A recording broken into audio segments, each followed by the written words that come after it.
Hello, welcome to today's immigration tidbit. All right, well, first of all, my physical office is in Long Beach, California. However, I have clients all over the United States and in multiple countries around the world. Um, the the fact is that immigration law is federal law. So I'm licensed. I mean, I passed the bar in California, okay?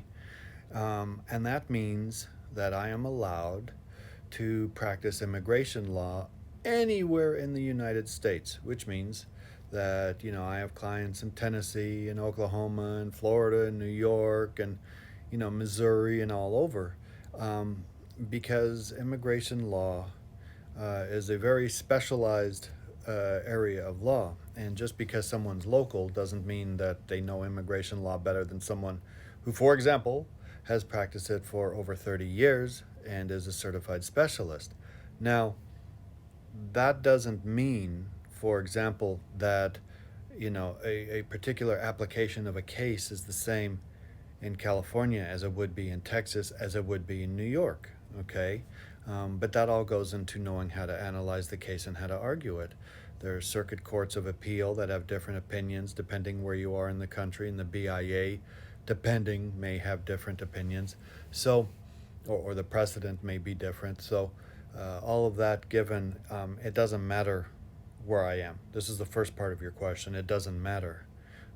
When I give consults, um, I give consults over the phone, WhatsApp, Facebook Messenger.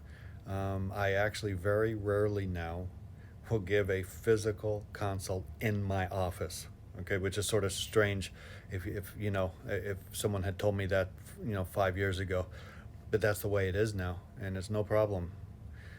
Now, as far as accepting payment plans, let me take the last part of your question now.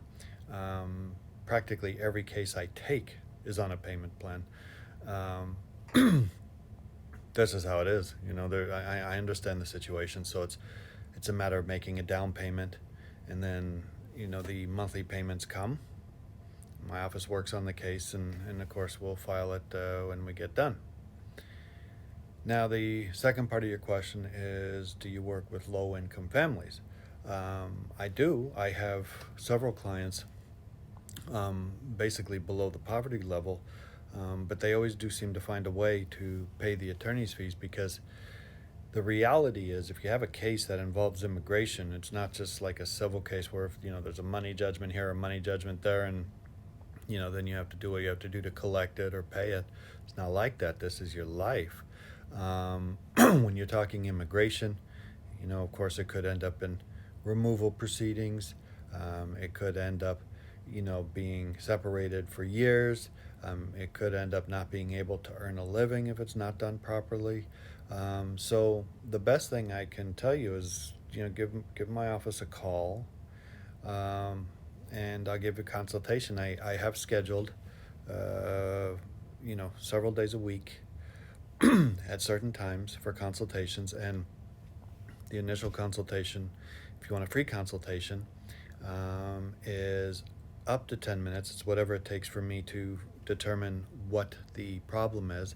And I can tell you, after 30 some years of doing this, I can tell generally what the problem is and what needs to be done 99% of the time in under 5 minutes.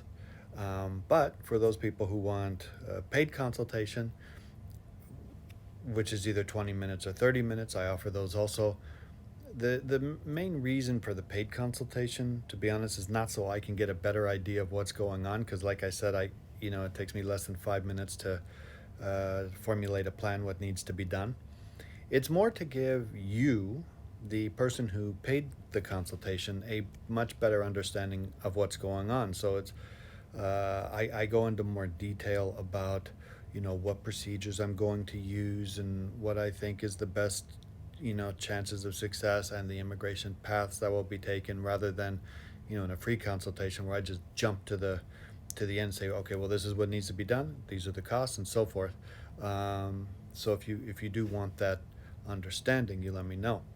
So there's no need at this point for you to for example, go to someone who doesn't have any experience, or, you know, basically if pro bono can be good if they know what they're doing, but if they don't, then it doesn't really help you free or not.